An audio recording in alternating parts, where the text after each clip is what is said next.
The war did not become uncontrollable when the blockade was announced. It became uncontrollable in the room. Before that, in Islamabad, 21 hours of talks.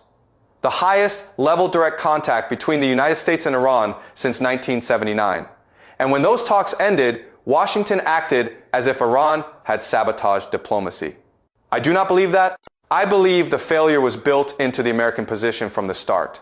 And the blockade of Hormuz was not a new strategy after diplomacy failed. It was the political cover story for a negotiation that had been engineered to collapse. If you want to understand this war, start there. Start with the table. Vice President Vance sitting across from Iran. As Parliament Speaker for nearly a full day, folders open, aides exhausted, phones buzzing outside the room, every minute loaded with the possibility of de-escalation, and Vance keeps circling one demand above all others. Iran must eliminate enrichment completely. Iran must hand over all enriched material. Now listen carefully. Iran's enrichment program has existed for decades under the framework of the Nuclear Non-Proliferation Treaty. The 2015 deal did not eliminate it. It capped it at 3.5%. Inspectors said Iran was in compliance. Trump destroyed that deal. So the administration did not walk into Islamabad trying to restore the last working framework. It walked in demanding a surrender more extreme than the agreement America itself abandoned. That is not normal diplomacy. That is a trap. And the trap makes sense only when you ask whose priority that demand really serves. Because if you strip away the slogans, America's urgent needs in this conflict are very concrete. Reopen Hormuz, lower oil prices, prevent domestic economic shock, keep the region from sliding into wider war before the political cost explodes at home. None of those priorities require zero enrichment as the absolute opening demand. That fixation comes from a different strategic worldview. It comes from Israel. For years, Israeli officials have been explicit.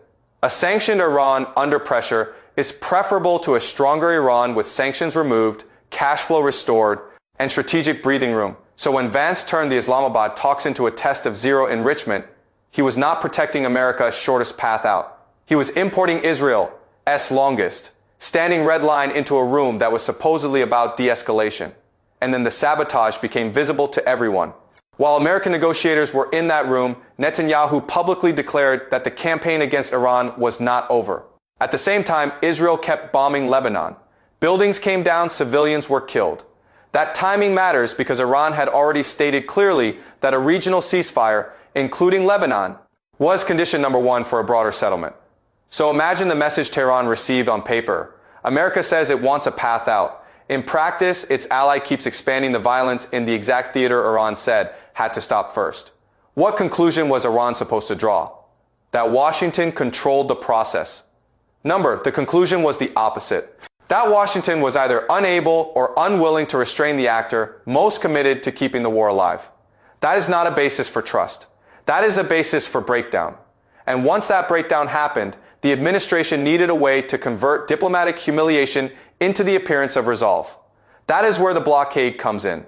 The blockade was not the answer to failed talks. The blockade was the performance required after the failure of talks that were designed to fail. Look at the confusion around it.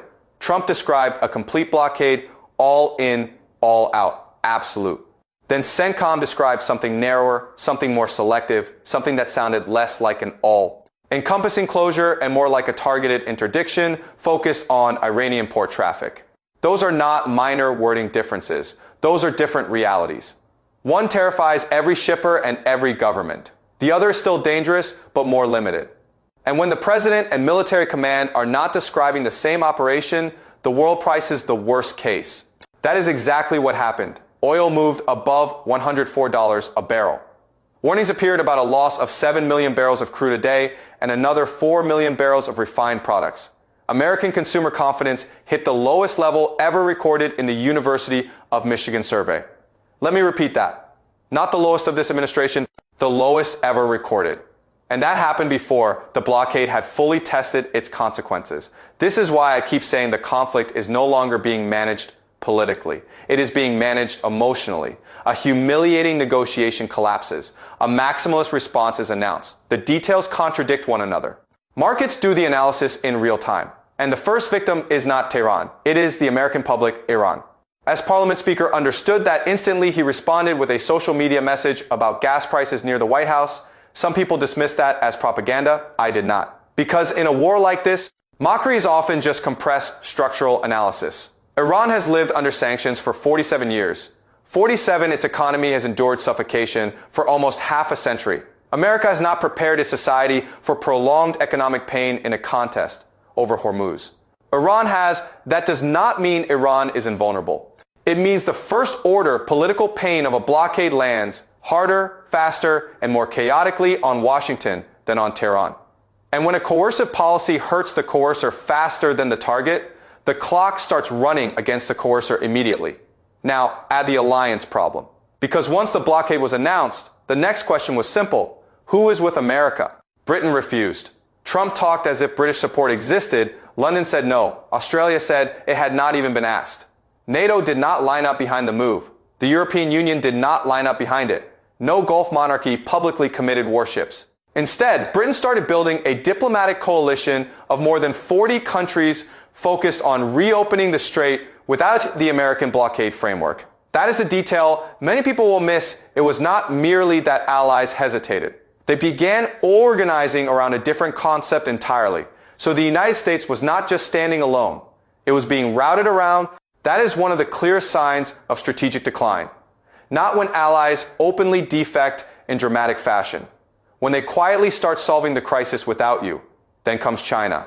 And this is where the blockade turns from a bad regional move into a precedent with global consequences. China's defense minister publicly said Chinese commercial and naval vessels were transiting Hormuz without disruption, that China would honor its energy arrangements with Iran, and that outside interference in China's bilateral affairs would not be tolerated.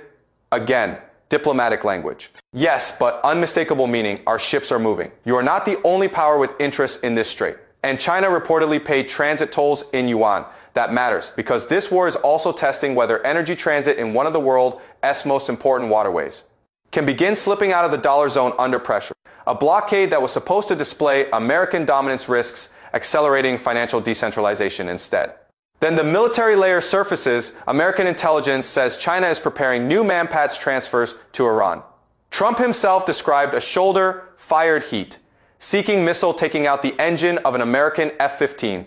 So if China is prepared to strengthen the very category of weapon already drawing blood from American aviation, while also signaling that Chinese ships will continue moving, then the blockade line becomes a point of strategic humiliation waiting to happen. What does the U.S. Navy do? Stop a Chinese vessel and risk major power confrontation. Allow it through and expose the blockade as selective and politically unenforceable. Either answer is bad.